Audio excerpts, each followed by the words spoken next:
Center for the Study of World Religions, Harvard Divinity School. We've got a packed and rich afternoon program, so as Aaron said, we're going to go straight into that. And thank you, Jessica, for that really wonderful and thought-provoking talk. I'm going to quickly introduce Matthew Battles, who's going to be introducing our next speaker. Matthew is the editor of Arnoldia, The Nature of Trees, which is the magazine of Harvard's Arnold Arboretum, which many of you visited yesterday. He's also the author of several books on time, memory, and the more than material world, including Tree, capital T, capital R, capital E, which is published by Bloomsbury in 2017. He's also a lecturer in comparative media studies at the Massachusetts Institute of Technology. So I'll welcome Matthew up to the stage now.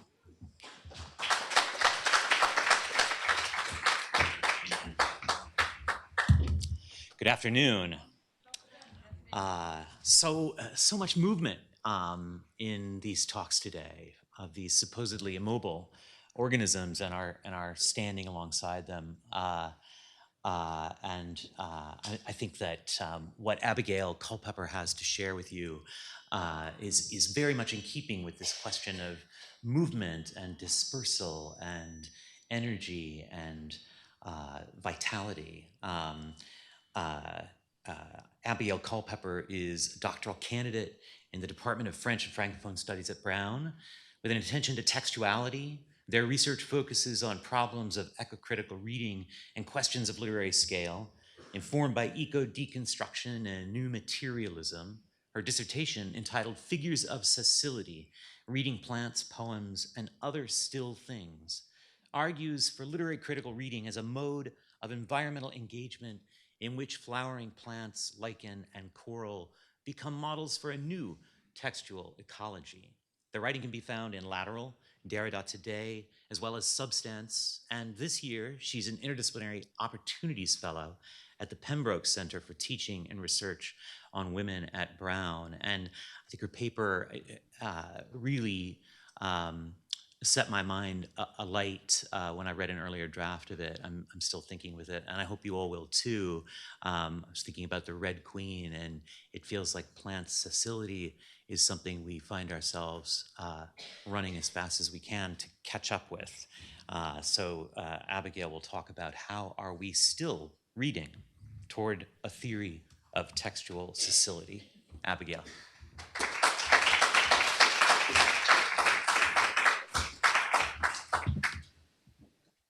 Thank you so much, Matthew, for the introduction, and thank you to the conference organizers, sponsors, and volunteers for making this event possible.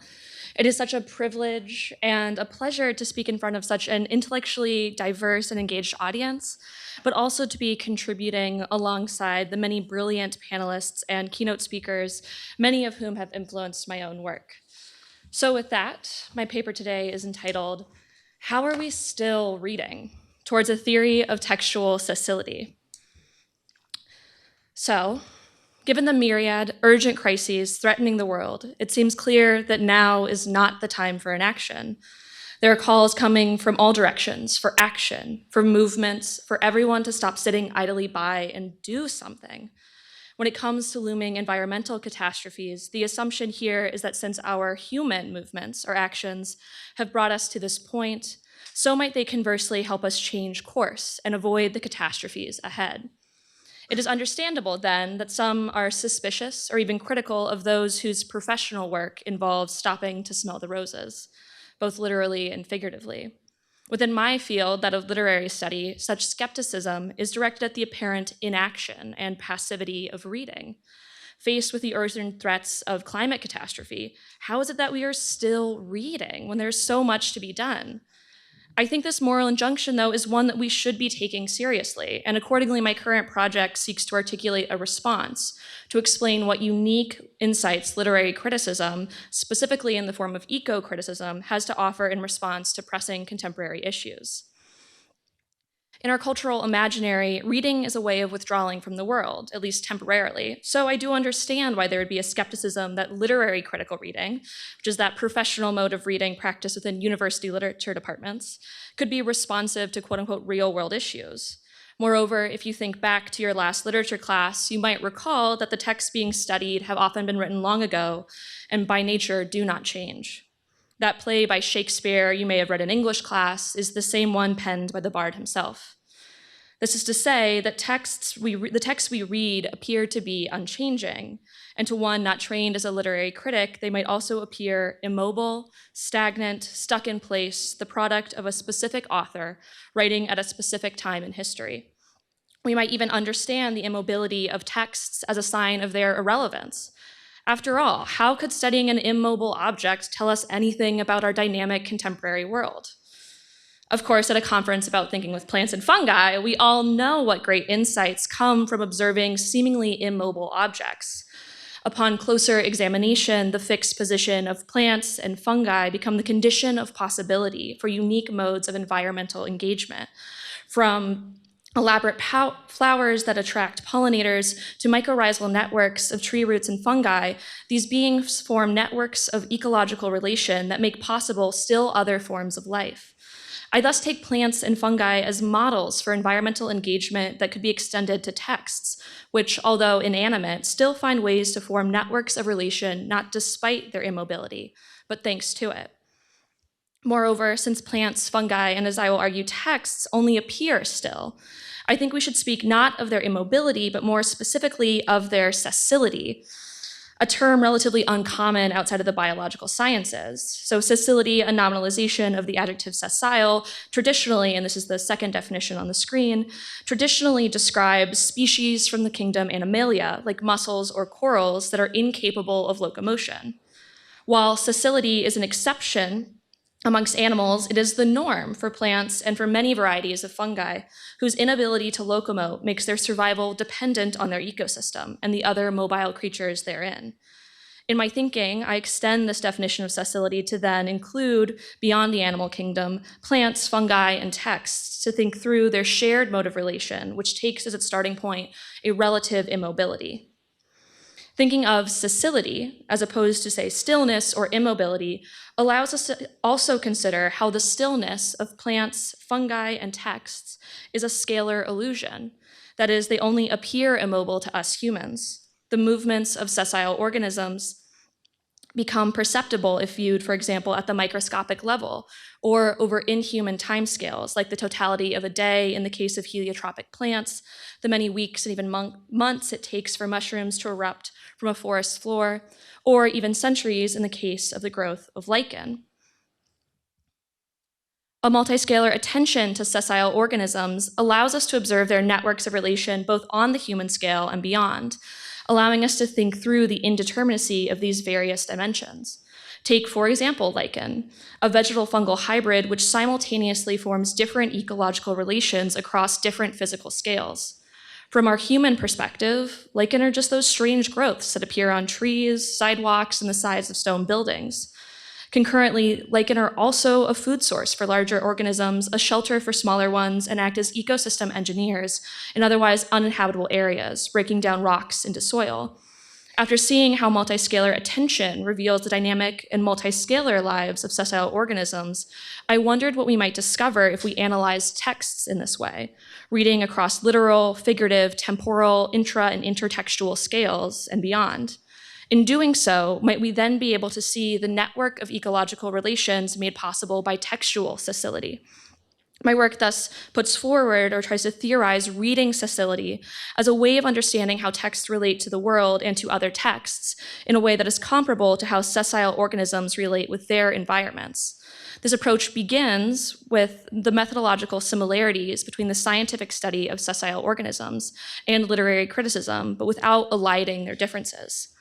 It is, after all, thanks to the careful observations made by ecologists, botanists, mycologists, and others that plants and fungi have become models for rethinking how the human relates to the more than human world.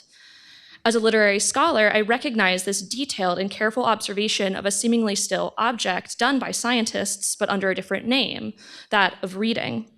The type of attention required to observe or to read often appears like a kind of inaction, as the scientist or literary critic must still their attention to track the varying scalar relations of their object.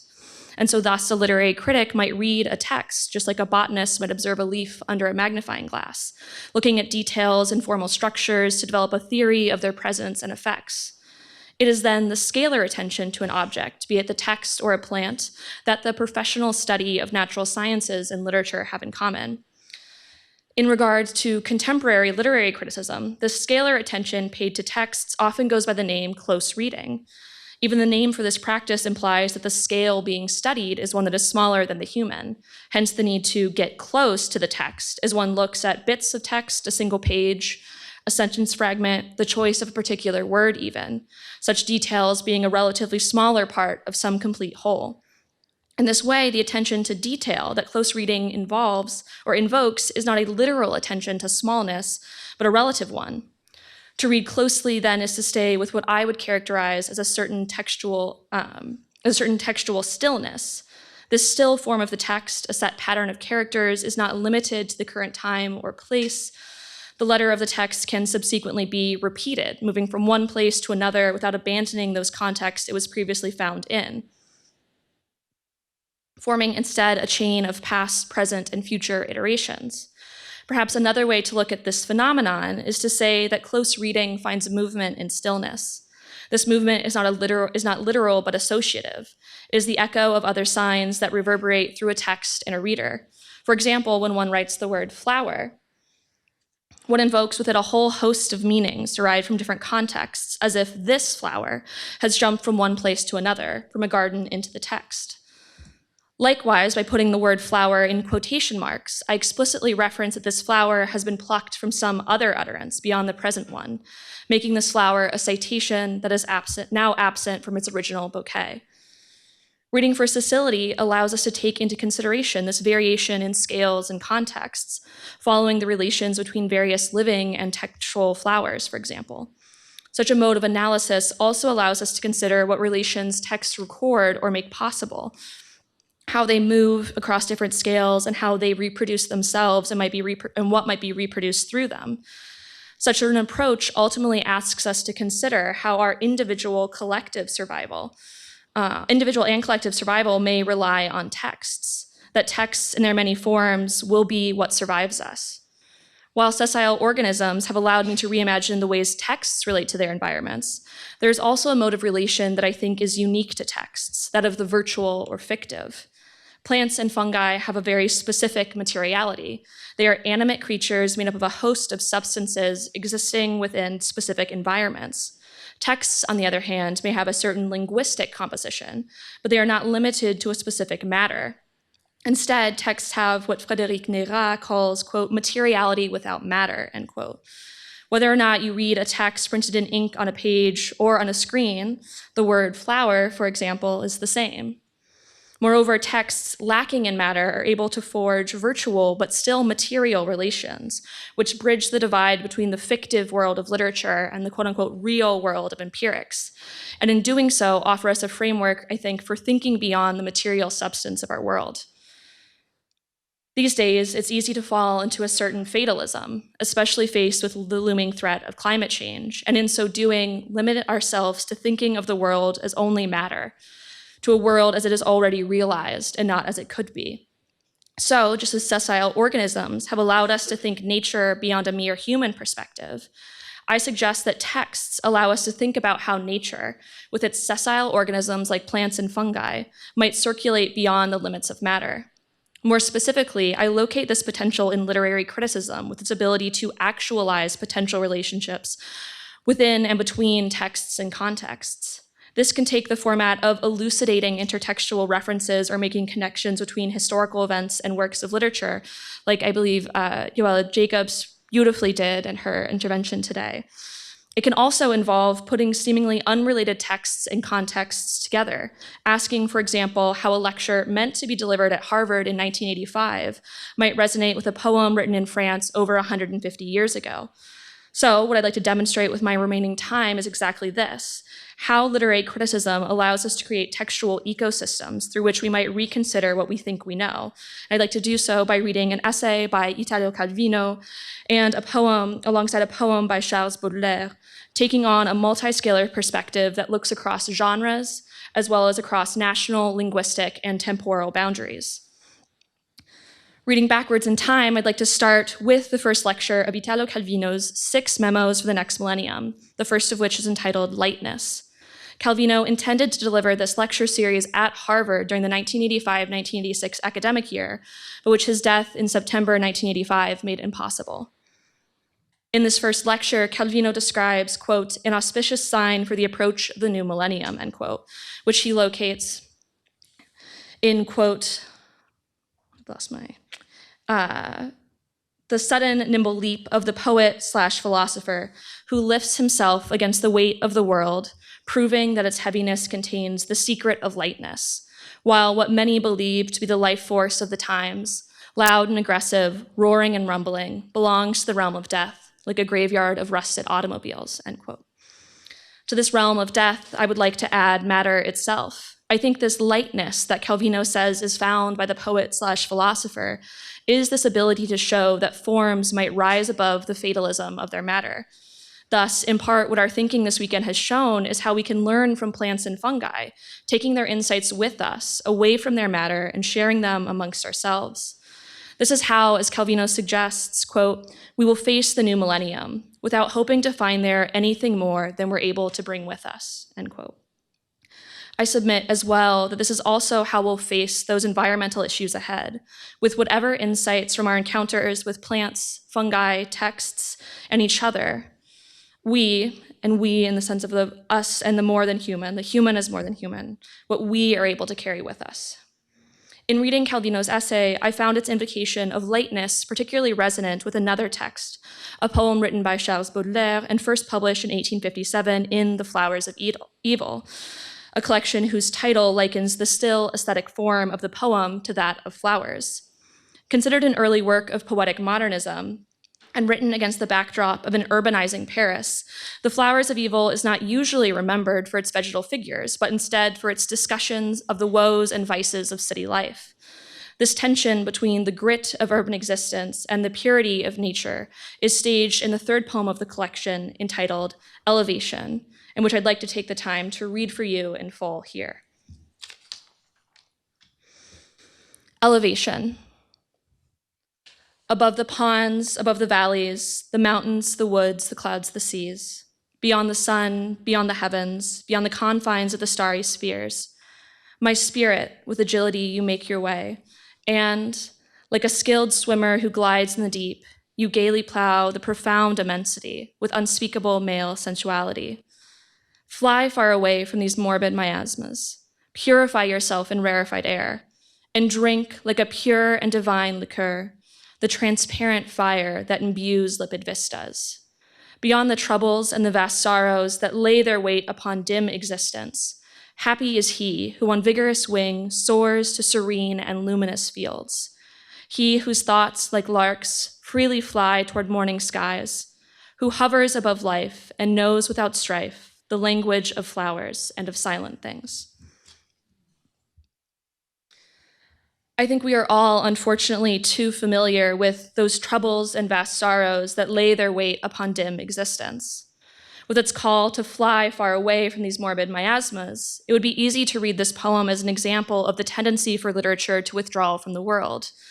Although limited to a terrestrial existence with all the problems that entails, the lyric voice, that is, the speaker of the poem, commands its spirit to fly far away and purify itself in rarefied air, found in that space described in the opening stanza, which exceeds not only earthly constraints, but it seems to exceed even celestial ones. At least this is one way to interpret the poem, and we could go even further, connecting it to accounts of pollution in 19th century Paris, as some have. However, I think such a reading is too focused on the human scale, attempting to make sense of the poem as a whole while situating it within the course of human history. In doing so, we overlook the connections made on other textual scales, just as an above-ground study of a tree misses its subterranean connections. A multi-scalar reading of this text, that is reading Sessility, reveals that this poem is not simply encouraging us to run away from our worldly problems, and instead challenges us to take on different perspectives, the thought of which might change how we see our own future. Reading across the stanzas, we might notice there's a certain parallelism between the first two stanzas and the last two, with the third stanza acting as a pivot or reflection line. The final two stanzas transform the first and second person dialogue between lyric voice and its spirit to a discussion of a generic third person he. Whereas in the first two stanzas, the spirit escapes a terrestrial landscape. In the final stanzas, one now departs beyond the troubles and vast sorrows that lay their weight upon dim existence. Yet, as the poem suggests, there's a lightness to be found in all of this by one who on vigorous wing soars to serene and luminous fields. Much like the beginning of the poem, it is not the body which escapes, but the spirit, this time those thoughts which, like larks, fly freely towards morning skies. Happiness is to be found, then, by he who takes on a bird's eye view, who hovers above life and knows without strife the language of flowers and of silent things. The concluding line grounds this poem in a startling way, I think. After descriptions of celestial elevation and flight, lofty ideas that might escape the pollution of quotidian life, the final image is not of a figure lost in the clouds, but of a bird looking down on a field. We might look up from these final lines, and literally, when it's paginated so that the entire poem is on one page, you reach the bottom and might look up to look at the whole poem. And from this perspective, the third stanza appears less like a reflection line that mirrors that makes the first two stanzas and last two mirror each other, but as a horizon that divides the atmospheric descriptions of the first two stanzas from the terrestrial fields in the final stanzas. This scene, moreover, is one that comes to us in the form of a poem, attracting us readers like pollinators to this flower from the flowers of evil. Instilling the flight of our thoughts to live for a moment on the scale of those flowers and other silent things, we're able to read their ways of being as a type of language. This language, like all language, is one that signifies through absence. So to think of the language of flowers not on the human scale, as an instance, for example, of anthropomorphism, but on the scale of plant life, we might consider what flowers signify. Like the Osage orange and Kentucky coffee tree signify the existence of now extinct North American megafauna, in years to come might flowers testify of pollinators who have since gone extinct. Might plants and fungi signify in the future of our human absence? These virtual connections are one that I think literary criticism allows us to actualize. So we might think of the signifying language of flowers in tandem with rhetorical flowers penned in Paris many years ago, finding within this relation a redemptive lightness, thanks to the words which Calvino intended to deliver on this very campus and which I deliver in his place. As we look ahead towards an uncertain future, I hope we'll carry with us this literary critical insight, that the ecological burdens weighing us down hold within them a redemptive lightness. Their matter does not find the limits of possibility. Rather, it constitutes a starting point from which we, the more than human, might begin to think and read differently. Thank you.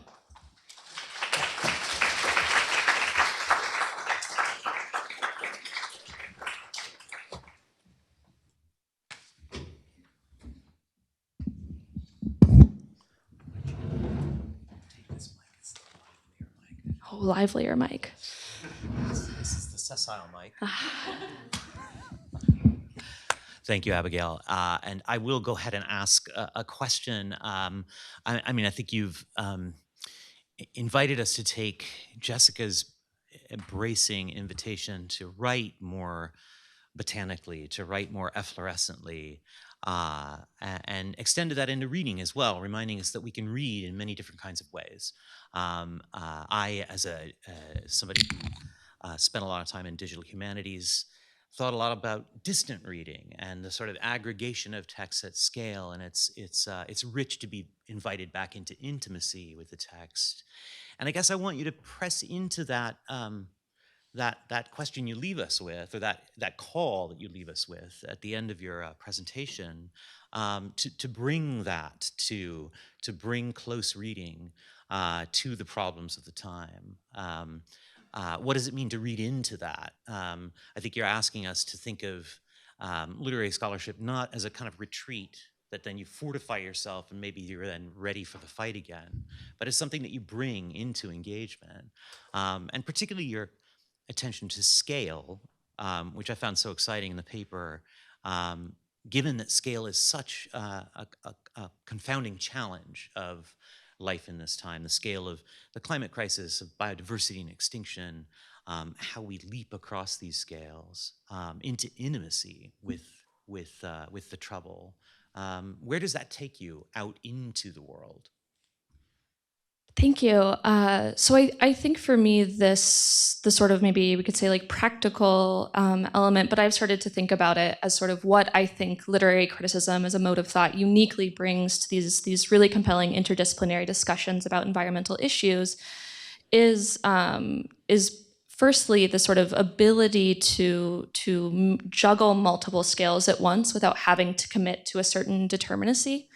And I think it's a sort of privilege that literary criticism gets to take from literature, with all of its suggestive language that can be both literal and figurative, but which always remains as a suggestion, and which I think literary criticism is able to actualize, to really point our attention to both a close scale and a distant scale.